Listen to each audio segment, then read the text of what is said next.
হাসিনারে আমি সাবধান করে দেই, 2014 আর 2018-তে অনেক নকশা করছেন, অনেক তেলেসমাতি তামসা দেখাইছেন। 2024-এ তামসা হবে না। হাসিনাকে পদত্যাগ করতে হবে, সংসদ ভেঙে দিতে হবে, নির্দলীয় নিরপেক্ষ তত্ত্বাবধায়ক সরকারের হাতে ক্ষমতা দিতে হবে। 2024-এ আমরা নির্দলীয় নিরপেক্ষ সরকারের অধীনে নির্বাচন করব ইনশাআল্লাহ। ইভিএম এর নাটক দেখান, ইভিএম এ কোনো ভোট হবে না, না না। বাংলাদেশের ভোট হবে ব্যালটে। সারা পৃথিবী যখন ব্যালটে ভোট দেয়, তখন আপনি হাসিনা কত বড় কারিগর আসছেন, ইভিএম এর ভোট আনছেন। ইভিএম এর ভোট আমরা দেব না। 15টা বছর কি করছেন? দেশটারে লুট করছেন আপনারা, দেশটারে শেষ করছেন আপনারা। দেখি দুর্ভিক্ষ, রিজার্ভ নাই, 21 কোটি মানুষের পথে বসাইছেন আপনারা। যা যা করছেন তার সব হিসাব আমরা নেব ইনশাআল্লাহ। আর আইন শৃঙ্খলা রক্ষাকারী ভাইদের সাবধান করে দেই, আপনারা নিজের দেশের মানুষের দিকে বন্দুক তাক কইরেন না। র‍্যাব বন্দুক তাক করছিল, র‍্যাবের উপরে স্যাংশন আসছে। আপনারাও সাবধান হয়ে যান, নিজের দেশের নিজের ভাইয়ের দিকে বন্দুক তাক করবেন না। ব্যারিস্টার রুমিন ফারহানা এমপি, ব্যারিস্টার রুমিন ফারহানা এমপি।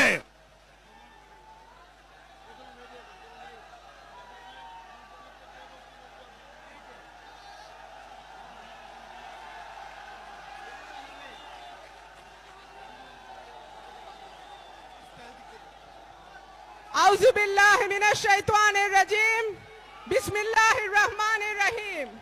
মঞ্চে উপবিষ্ট সম্মানিত সভাপতি, বাংলাদেশ জাতীয়তাবাদী দল বিএনপি স্থায়ী কমিটির সদস্যবৃন্দ এবং আমার প্রিয় ভাই ও বোনেরা, আসসালামু আলাইকুম। আমরা গত 14 বছর বিভৎস সময় পার করেছি। আমরা ভোট দিতে পারি নাই, আমরা কথা বলতে পারি নাই, আমরা আমাদের অসংখ্য নেতাকর্মীকে হারিয়েছি, আমাদের অসংখ্য নেতাকর্মী গুম হয়ে গেছে, বিচার বহির্ভূত হত্যার শিকার হয়েছে, ক্রস ফায়ারে দিয়ে মেরেছে।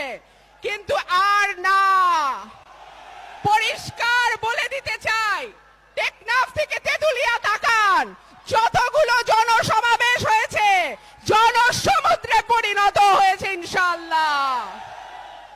আজকে প্রখর রোদ, এই রোদকে উপেক্ষা করে ঘন্টার পর ঘন্টা আপনারা দাঁড়িয়ে আছেন। এই ভালোবাসা বিএনপির প্রতি ভালোবাসা, এই ভালোবাসা দেশনেত্রী বেগম খালেদা জিয়ার প্রতি ভালোবাসা, এই ভালোবাসা আগামী রাষ্ট্রনায়ক জনাব তারেক রহমানের প্রতি ভালোবাসা। যখন বিএনপি ভালো থাকে তখন বাংলাদেশ ভালো থাকে, যখন বিএনপি খারাপ থাকে বাংলাদেশ খারাপ থাকে।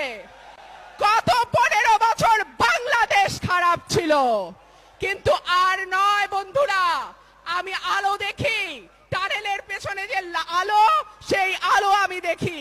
কত বাধা, কত বিঘ্ন, বাস বন্ধ করে দেয়, ট্রাক বন্ধ করে দেয়, নৌকা বন্ধ করে দেয়, লঞ্চ বন্ধ করে দেয়। পারছে আমার ভাইদের জনসমাবেশে আসা ঠেকাইতে? পারে নাই। 2 পায়ের উপর ভর করে আমার ভাইরা জনসমাবেশে যোগ দিছে, রিকশায় করে আসছে, ভ্যানে করে আসছে, যে যেমনে পারছে জনসমাবেশে যোগ দিছে। এই ভালোবাসা পুলিশের গুলিরে ভয় করে না, এই ভালোবাসা বন্দুকের নল দিয়ে আটকায় রাখা যায় না। হাসিনারে আমি সাবধান করে দেই, 2014 আর 2018-তে অনেক নকশা করছেন, অনেক তেলেসমাতি তামসা দেখাইছেন। 2024-এ তামসা হবে না। 2024-এ আমরা নির্দলীয় নিরপেক্ষ সরকারের অধীনে নির্বাচন করব ইনশাআল্লাহ। হাসিনাকে পদত্যাগ করতে হবে, সংসদ ভেঙে দিতে হবে, নির্দলীয় নিরপেক্ষ তত্ত্বাবধায়ক সরকারের হাতে ক্ষমতা দিতে হবে। ইভিএম এর নাটক দেখান। ইভিএম এ কোনো ভোট হবে না, না না। বাংলাদেশের ভোট হবে ব্যালটে। সারা পৃথিবী যখন ব্যালটে ভোট দেয়, তখন আপনি হাসিনা কত বড় কারিগর আসছেন, ইভিএম এ ভোট আনছেন। ইভিএম এ ভোট আমরা দেব না। সারা বছর শুনছি বাংলাদেশে উন্নয়ন হয়েছে, উন্নয়ন হয়েছে, উন্নয়ন হয়েছে। আজকে যখন পরীক্ষা দিতে বসি, দেখি পরীক্ষায় আসছে দুর্ভিক্ষ, পরীক্ষায় আসছে রিজার্ভ নাই, পরীক্ষায় আসছে জিনিসপত্রের এত দাম মানুষের কিনবার ক্ষমতা নাই। তো 15টা বছর কি করছেন? দেশটারে লুট করছেন আপনারা, দেশটারে শেষ করছেন আপনারা, 21 কোটি মানুষের পথে বসাইছেন আপনারা। যা যা করছেন তার সব হিসাব আমরা নেব ইনশাআল্লাহ। আর আইন শৃঙ্খলা রক্ষাকারী ভাইদের সাবধান করে দেই, আপনারা নিজের দেশের মানুষের দিকে বন্দুক তাক কইরেন না। র্যাব বন্দুক তাক করছিল, র্যাবের উপরে স্যাংশন আসছে। আপনারাও সাবধান হয়ে যান, নিজের দেশের নিজের ভাইয়ের দিকে বন্দুক তাক করবেন না। ভাইরা, আমি আমার বক্তব্য আর দীর্ঘায়িত করব না। আপনারা আমাদের সঙ্গে আছেন, আপনারা আমাদের হাতকে শক্তিশালী করেছেন এবং ইনশাআল্লাহ আপনাদের নিয়ে আমাদের আগামীর বিজয় হবে ইনশাআল্লাহ। যার জন্য আজকের এই বিশাল আয়োজন, যার জন্য এই বাংলাদেশের 18 কোটি জনগণ অন্যায়ের প্রতিবাদ করার জন্য জেগে উঠেছে, সেই দেশবরেণ্য নেতা আগামী রাষ্ট্রনায়ক জনাব তারেক রহমানকে। প্রিয় ভাই এবং বোনেরা, এই বাঞ্ছারামপুরের উপজেলার ছাত্র দলের সহসভাপতি নয়ন মিমাকে কিভাবে নির্মমভাবে গুলি করে হত্যা করেছে এই প্রশাসনের পুলিশ বাহিনী, আমি এর তীব্র নিন্দা এবং প্রতিবাদ জানাচ্ছি। এই পুলিশ বাহিনীকে ভুলে গিয়েছে তাদের বেতন আসে কোথা থেকে? তাদের বেতনের টাকা আসে আমাদের ট্যাক্সের টাকা থেকে।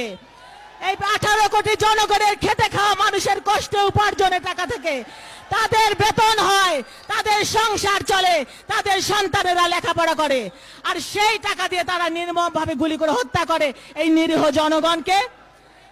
পুলিশ বাহিনীকে বলছি, আপনারা এখনো সময় আছে, সতর্ক হন। ঊর্ধ্বতন নেতৃবৃন্দর কথায় এই দুঃসাহস আর দেখাবেন না। আপনাদের বন্দুকের নিশানা ঘুরিয়ে ফেলুন, অন্যায়ের দিকে ঘুরিয়ে দিন, নিরীহ জনগণের দিকে আর গুলি করবেন না, ওই দুঃসাহস আর দেখাবেন না। আপনারা আসুন, এই জনগণের কাতারে দাঁড়ান, এই 18 কোটি জনগণের কাতারে দাঁড়িয়ে আমাদের সাথে কণ্ঠ মিলিয়ে বলুন, হটাও মাফিয়া, বাঁচাও দেশ, টেক ব্যাক বাংলাদেশ। ধন্যবাদ সবাইকে, আসসালামু আলাইকুম।